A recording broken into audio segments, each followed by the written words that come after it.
चिड़िया चोंच भर ले गई, नदी न घाटे नीर। दान करे धन नागथे, अस कहि गए कबीर। नमस्कार दोस्तों, मैं विनाश दास रेशनल कबीर यूट्यूब चैनल में आप सबका हार्दिक स्वागत करता हूँ। साथियों, मैंने एक साखी बोली, चिड़िया चोंच भर ले गई, नदी न घटे नीर। चोंच को भर कर के चिड़िया अगर ले जाती है दोस्तों, तो नदी के, गंगा के, जमुना के, नर्मदा के पानी कभी कम नहीं होता है। चिड़िया तो क्या, हाथी भी पिए तो भी कम नहीं होता है। इसी प्रकार सत्पात्र को दान करने से आपके घर का धन नहीं घटता है, ऐसा सतगुरु कबीर साहब ने कहा है। तो ये सत्पात्र कौन है दोस्त? सही योग्य कौन है जिसको दान दिया जाए? सही योग्य है दोस्तों, मेरे ख्याल से जो रेशनैलिटी को प्रमोट करने में लगे हुए हैं, समाज को रोशनी देने में लगे हुए हैं और जो है अपने जीवन को पवित्र जीते हैं, ऐसे संत गुरुजन ही सत्पात्र हैं जिनको दान करें। और दूसरा सत्पात्र है दोस्तों, जो सामाजिक संगठन है, जो समाज के उत्थान के लिए काम करते हैं, शिक्षा के लिए, एजुकेशन के लिए काम करते हैं और जो है चिकित्सा के लिए, हेल्थ सेंटर के लिए काम करते हैं और जो है लोक कल्याण, जो भी वेलफेयर सेंटर हैं, ऐसे सेंटर्स के जो है आप लोगों को आर्थिक सहयोग करना चाहिए। इसी को दान कहा जाता है।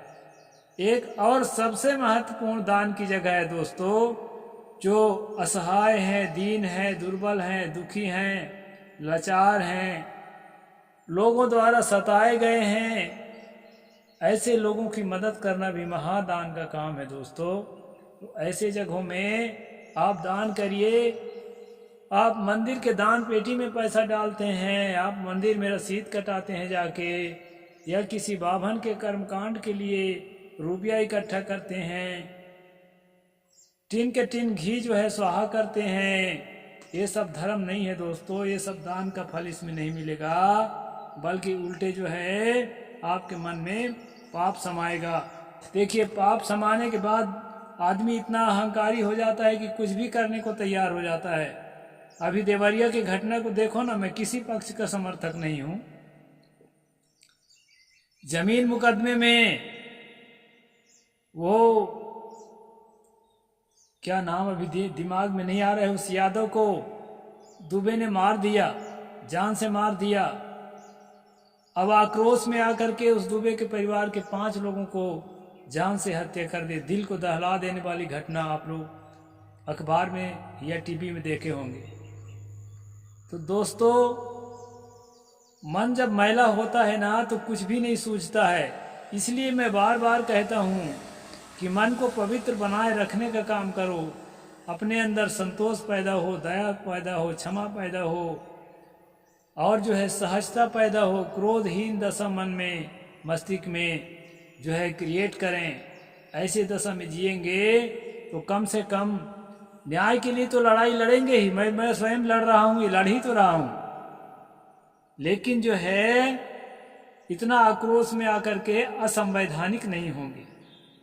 इसलिए दोस्तों, दान धर्म में जुड़े रहें। जो सच्चा धर्म है, सच्चे संत हैं, उनके जो है सेवा सहयोग में लगे रहो। जो आपके क्षेत्र में है, मैं ये नहीं कहता कि मेरे पास जिसकी पहुंच नहीं है वो भी मुझे ला के ही दे। जिसकी पहुंच है वो देगा तभी चलेगा। लेकिन जिसकी नहीं पहुंच है, तो आसपास जहां जो शुभ कार्य करते हैं वहां देना चाहिए। इसलिए जो है दान का बड़ा महत्व है दोस्तों। हम अभी मनुस्मृति पर स्ट्रीम कर रहे हैं। इसी तरह के कुछ विधान यहाँ पर है, इसलिए मैं दान का प्रसंग थोड़ा सा रख दिया। यहाँ पर कहा, हिरण्यम भूमि पश्वम गावन्यम वासस्लांघृतम प्रतिगृहणाद विद्वांस्तु भस्मी भवति दारुवता। सोना, भूमि, घोड़ा, गाय, अन्न, वस्त्र, तिल और घी इन वस्तुओं का दान लेने वाला मूर्ख ब्राह्मण लकड़ी की तरह भस्म हो जाता है। ये बड़ा गजब की बात है दोस्तों। ये लोग अपने गुरु महाराज के विपरीत काम कर रहे हैं। तिल और घी इसमें खास है। सोना, घोड़ा, भूमि, गाय, वस्त्र, ये सब तो दान किया ही जाता है, लेकिन इसमें अन्न, तिल और घी बड़ा ध्यान में रखना। जो स्वाहा करा जाता है, बेदी जला के आग में फूंका जाता है, उसमें घी, तेल, तिल और अन्न जरूर होता है। और कुछ हो चाहे होता तो बहुत चीज है। तो जब तक इन चीजों को दान में ब्राह्मण नहीं लेगा तब तक जो है कर्मकांड यज्ञ हवन नहीं हो सकता दोस्तों। और यहाँ जो है इन चीज को दान में लेना मनु ने मना किया है। ये बात थोड़ा उल्टा लगता है। जो ब्राह्मण भाई सुन रहे हो इसको ध्यान में दें। और श्लोक नंबर 188 है भाई, इसका अर्थ अगर मैं गलत कह रहा हूं तो ठीक से मुझे अर्थ बता दें, अच्छा रहेगा। हिरण्मन्यु नारण्यम चाप भूर्गौश्चाप्योस्तस्तुमन अस्वस्थम वासो घृतम तेजस्विल प्रजा। सोना और अन्न का दान आयु को, भूमि और गाय का दान शरीर को, घोड़ा नेत्र को, वस्त्र त्वचा को, घृत तेज को और तिल का दान जो है संतानों को जलाता है। इसलिए सावधान हो जाओ भाई मनुवादियों। आपके गुरु महाराज मना किया है। तिल का दान, सोना का दान, अन्न का दान, भूमि का दान, गाय का दान, ये बिल्कुल मत लेना। और दान दाताओं से निवेदन है कि दान जो है ना कल्याणकारी संस्थाओं को करो। ऐसे संस्थाओं को दान आप लोग मत करिए जहां के पैसा इकट्ठा करके जाति विशेष के लोगों के हाथ में पूरा फंड चला जाता है। एक बात, और वो जाति विशेष के लोग उस फंड का करते क्या है वो भी बता दूं। वो लोग जो पुजारी वर्ग के लोग हैं उस धन से अपने बाल बच्चों को विदेश में पढ़ने भेजते हैं और कलेक्टर कमिश्नर बनाते हैं, बिजनेसमैन बनाते हैं। और वो पैसा का क्या उपयोग करते हैं, यहाँ सेलिब्रेशन करते हैं और सेलिब्रेशन में आपके बच्चों को कांवड़ ढवाते हैं और जो है आपके बच्चों को भक्ति सिखाते हैं, पढ़ना लिखना छोड़ के भक्ति करवाते हैं। इसलिए जो है दोस्तों, अगर मेरी बात समझ में आती हो समझ लो, अब नहीं समझो तो मैं क्या करूंगा भाई, चिल्लाता रह जाऊंगा। तो ऐसे जगह में दान मत करो जहां से आपके बाल बच्चों का भविष्य बिगाड़ने का योजना बनाई गई हो और अपने बाल बच्चों को उनके सिर पर हमेशा सवार रखने के लिए तैयार किया जाता हो। ऐसे जगह में दान करने से दान दाताओं का नुकसान है और दान दाता खुद समझ सकते हैं। अतपस्या स्वाधीयान प्रतिग्रह रुचिरः अंबरस्य प्लोमेनेव सहतैनेव मज्जति। तपस्या और वेद विद्या से रहित दान लेने वाला ब्राह्मण यजमान के साथ नरक में डूबता है। जैसे पत्थर की बनी नाव के पार उतरने वाले नाव के साथ पानी में डूब जाते हैं। आज जितने दान लेने वाले हैं कोई तपस्वी नहीं है, मैं दावे से कहता हूँ। ये जो कथावाचक है ना, सबसे ज्यादा दान लेने वाले, भागवत के कथा, रामायण के कथा सुनाने वाले, ये लोग जो हैं लाखों करोड़ों संपत्ति के अयासी में डूबे हुए मिलेंगे आपको। यही तपस्या है। इनके किताबों में पढ़ो ना, तपस्या तो जंगल में जाकर के भूखे प्यासे ओम नमः शिवाय रटने को कहा गया था। तो ये लोग कहाँ रट रहे हैं? ये तो सभा में मंच में रटते हैं, आपको रटवाते हैं पैसा बटोरने के लिए, और अरबों खरबों रुपया जो है बटोर के ले जाते हैं। इसलिए दोस्तों, जो तपस्वी ना हो उसको दान नहीं देना चाहिए, नहीं तो दान देने वाला और लेने वाला दोनों नरक में डूबेगा। ये बात यहाँ पर बताई गई है, तो इसको आपको समझना है। इसलिए थोड़ा सा भी द्रव्य प्रतिग्रह करने से डरें, क्योंकि ऐसे थोड़े प्रतिग्रह से धंसी हुई गौ के भांति मूर्ख ब्राह्मण नरक में धंसता है और क्लेश भोगता है। धर्मज्ञ को चाहिए कि बैडाल व्रतिक, बक व्रतिक और विज्ञान भिक ब्राह्मण को जल तक न दे, पानी तक नहीं देने को कह रहा है ब्राह्मणों को, क्योंकि पूरे ब्राह्मण लगभग ऐसे ही हैं जो ये बताया गया है, जो मना किया गया है। इस बात को आप लोगों को समझ लेना चाहिए, और समझ करके दान करते हैं। नरक जाना है तो कोई बात नहीं भाई, हमको तो ना नरक जाना है ना स्वर्ग जाना है, हम बैठे हैं मजे से असली स्वर्ग में। इससे भी अच्छा स्वर्ग कोई हो नहीं सकता। यथा प्लावनो निमज्जनो युद्धके तरन तथा निमज्जनो ध्वस्तादज्ञो दात प्रतीक्षको। जैसे पत्थर के नाव पार उतारने वाला नाव साथ पानी में डूब जाता है, वैसे ही दोनों मूर्ख दाता और ग्रहीता पानी में डूब जाते हैं। ये दोस्तों 5-6 श्लोक से 7 श्लोक तक यही बात है, तो इसको आगे बढ़ा देते हैं। 118 में चलते हैं, थोड़ा प्रसंग बदला है। ना धर्मस्योपदेशेन पापम कृत्वा व्रतम चरेत व्रतेन पापम प्रच्छाद्य कुर्वन् स्त्री शूद्रदम्भनम। पाप करके उसके प्रायश्चित के निमित्त किसी व्रत का अनुष्ठान करना और फिर उस अनुष्ठान से स्त्री शूद्रादि यज्ञजनों को भरमा कर उस पाप को कभी छुपाना नहीं चाहिए। ये जो है पाप के प्रायश्चित के लिए शूद्रों के यहाँ, स्त्रियों के यहाँ ये लोग यज्ञ करने का नाटक करते हैं। मनु जी कहते हैं कि अपने जो है नाटक मत करो, स्पष्ट बता दो कि इस बात के लिए कर रहे हैं। और मैं आपको इसके स्पष्टीकरण देता हूं दोस्तों। एक भी यज्ञ, एक भी अनुष्ठान और एक भी व्रत जो इन लोगों ने निर्धारित किया है वो मानव कल्याण के लिए है ही नहीं। वो सिर्फ किस लिए है वो मैं स्पष्ट बता देता हूं। महिलाओं के दिमाग को अपने एजेंडा में जो है कन्वर्ट करके रखना, उसी में घोल के रखना, उसी में तदाकार करके रखना। और महिलाओं के साथ साथ जो शूद्र हैं ओबीसीयों के दिमाग को भी अपने में मिला के रखना, ताकि ये लोग पर्दे के अंदर रहें, सच्चाई को न समझने पाए। ऐसे इनका दोहन किया जाए, मानसिक दोहन, शारीरिक दोहन, आर्थिक दोहन। इस प्रकार दोहन की ये जो है दोस्तों षड्यंत्र है। इन सब बातों को हमें बारीकी से समझना चाहिए। प्रत्येत यद्यथा विप्रग्रहंत ब्रह्मवादी भी छद्माचरितम यच्च व्रत सच्छांसी गच्छति।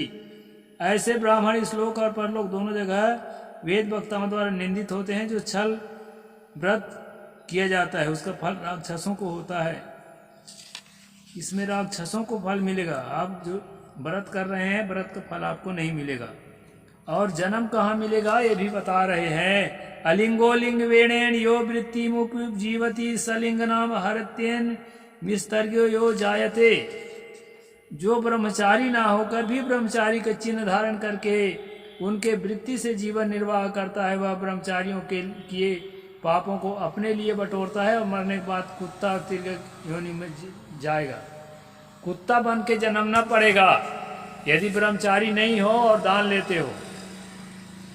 ब्रह्मचारी रहे, शादी न करे और दान ले, ऐसा भी नहीं है दोस्तों। ब्रह्मचारी रहने के बाद समाज के उत्थान की जिम्मेदारी भी ले। अब घर नहीं बसाए हो, घर की जिम्मेदारी नहीं लिए हो, इसके मतलब ये थोड़े कि तुम जिम्मेदारी से एकदम भाग जाओ। समाज की रोटी खाते हो, कपड़ा पहनते हो, समाज द्वारा संरक्षण लेते हो, समाज की सब सुविधाओं को भोग करते हो, तो शादी नहीं करना पर्याप्त नहीं है। जम के पढ़ाई करो धर्मशास्त्रों को, विभिन्न धर्मों के, और जो है उसमें जो अच्छाई हो अच्छाई को लोगों के सामने रखो, और जो खराबी हो उसके भी पर्दाफाश करो।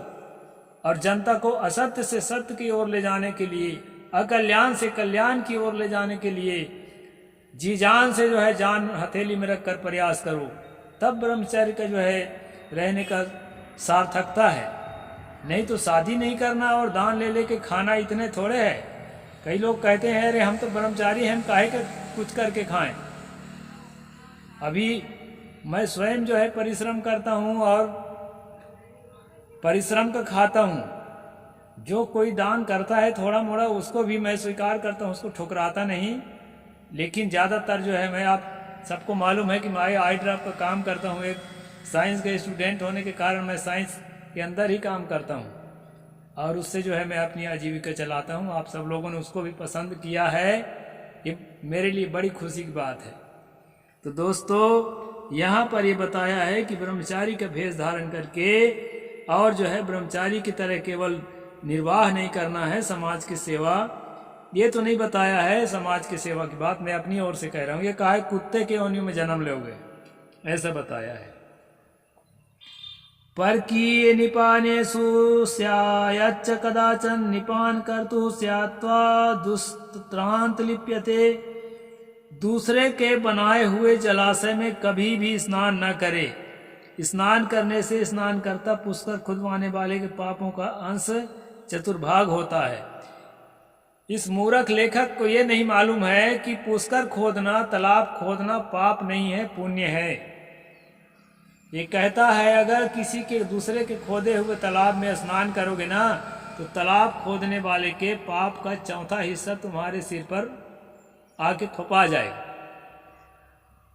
तो तालाब खोदना भी पाप है, सड़क बनवाना भी पाप है, विद्यालय खोलना पाप है, अस्पताल खोलना पाप है, तो पुण्य का है।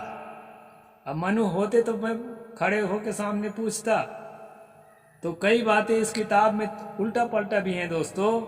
इन बातों को आपको समझना चाहिए। आप पढ़े लिखे हैं, आज के युग में रैशनल बनिए और जो है हर चीज को तर्क की कसौटी पर कस कर मानिए।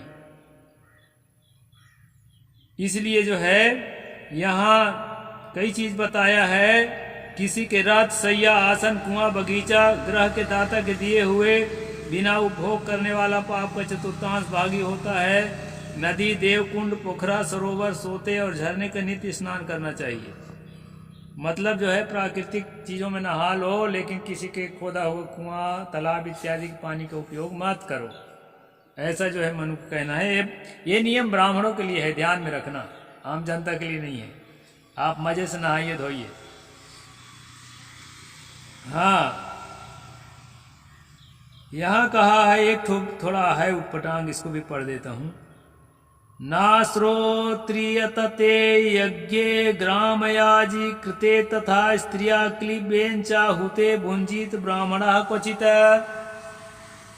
यहाँ पर कहा है दोस्तों, जिस यज्ञ में वैदिक ब्राह्मणों का अभाव हो और मूर्ख पुरोहित मनुष्यों द्वारा किया गया हो या अन्य मनुष्य द्वारा किया गया हो, यज्ञ में जो वेद की विद्या में निपुण हो, ऐसे ही ब्राह्मण जो मैं पहले बताया था ना, पंक्ति पावन ब्राह्मण, उसके गोत्र भी शुद्ध हो, मतलब जो है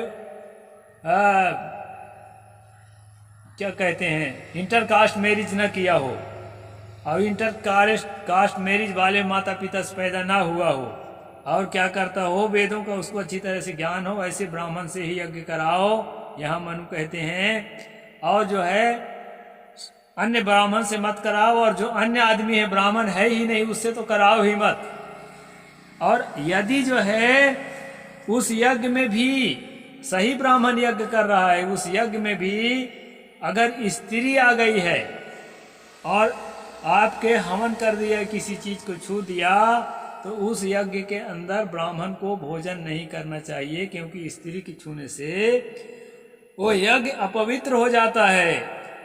ये श्लोक नंबर 205 है दोस्तों, चौथा अध्याय मनुस्मृति का।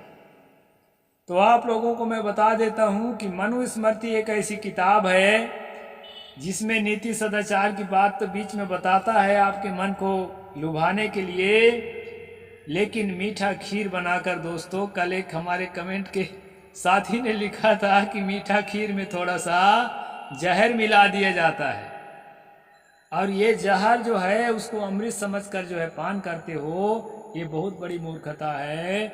स्त्रियों के लिए, शूद्रों अर्थात ओबीसियों के लिए कभी भी मनुस्मृति में उनके भलाई की बात मैंने आज तक नहीं पाया। ब्राह्मणों के हित के लिए, उनके सदाचार के लिए, उनके आपसी व्यवहार के लिए कुछ अच्छी बातें हैं। कल अच्छी बातों की चर्चा मैंने किया भी था और प्रशंसा भी किया था, और ये भी कहा था कि अच्छी बातें किसी के कॉपीराइट नहीं है, उसको कोई भी अपना जीवन में अप्लाई कर सकता है। तो इस तरह से दोस्तों यहाँ पर बताया है कि स्त्रियां और साथ साथ जो किन्नर होते हैं, नपुंसक, यदि आपके हवन को छू दिए, हवन के किसी लकड़ी को छू दिए, किसी तिली को, चावल को, या किसी भी चीज जो तैयार किए हुए हैं उसको, किसी भी चीज को छू दिए, तो उसमें जो है कोई ब्राह्मण जो पंक्ति पावन ब्राह्मण है खासकर, वो उसमें भोजन ना करे, क्योंकि वो भोजन करेगा ना तो वो सारा पाप का भागी हो जाएगा। तो ये हेटरेट की बात जो है, ये घृणा की बात जो है, नफरत की बात जो है दोस्तों, ये जो है इसको धर्म मानते हैं और इसी को संविधान मानते हैं। अभी जानते हैं, अभी मैं देवरिया की घटना की जो जिक्र किया हूं, उस ब्राह्मण को पक्का विश्वास रहा होगा कि मेरा कुछ नहीं बिगाड़ सकते, मेरे जमीन की जो है मैं बदले में जमीन, अभी तो कोर्ट में है, कोर्ट जाने किसका उसमें मालिकाना हक है हम तो यहां से नहीं जान सकते। तो मेरे जमीन पर जो कब्जा है इसके कब्जा हटाने, इसके जान ले लूंगा, मेरा कौन क्या करेगा। योगी की सरकार है, योगी तो मनुवादी है, मैं भी मनुवादी हूं, ये तो शूद्र अहीर है, क्या कर लेगा। लेकिन कबीर साहब ने कहा है ना, तिनका कबहू नींदिए पांव तरे जो हो, कबहू उड़ी आंखन पड़े तो पीर घनेरी हो। 5-5 लोगों को जान गए ना, तो जान तो किसी का नहीं जाना चाहिए था दोस्तों। जान जाना बिल्कुल गलत है, जान लेना बिल्कुल गलत है, हाथ में कानून लेना बिल्कुल गलत है। इसलिए दोस्तों यहाँ पर जो नफरत बोने का काम मनुस्मृति ने किया है, हर ब्राह्मण को, हर ओबीसी शूद्र को, हर क्षत्रिय को, हर वैश्य को इस प्रकार के चीजों को धर्म से जो प्राप्त करके अपने दिलो दिमाग में रखें, इसको निकाल करके बाहर फेंकना चाहिए और प्रेम का माहौल तैयार करना चाहिए, नफरत का माहौल खत्म करना चाहिए, न्याय के लिए लड़ना चाहिए। लड़ाई के लिए मैं मना नहीं करता हूँ। अगर अन्याय के पक्ष में ओबीसी है या न्याय के पक्ष में एसटी एससी है तो उसका भी जो है प्रतिशोध होना चाहिए और कानूनी तरीके से होना चाहिए। इसका मैं 100% समर्थक हूँ, लेकिन अपने हाथ में कानून लेना बिल्कुल सही नहीं है और जो है अपने अंदर ये अहंकार बैठाना बिल्कुल सही नहीं है कि अब कानून चलेगा ही नहीं। जनता बहुत कुछ जाग चुकी है और न्याय को पसंद करने लगी है दोस्तों। तो वीडियो लंबा ना हो जाए, मैं यहीं तक पूरा करता हूं। यदि आप सब्सक्राइब नहीं किए हैं, सब्सक्राइब करें और अपने साथियों तक भी पहुंचाएं। साहिब बंदगी, जय जोहार, जय भीम, जय भारत।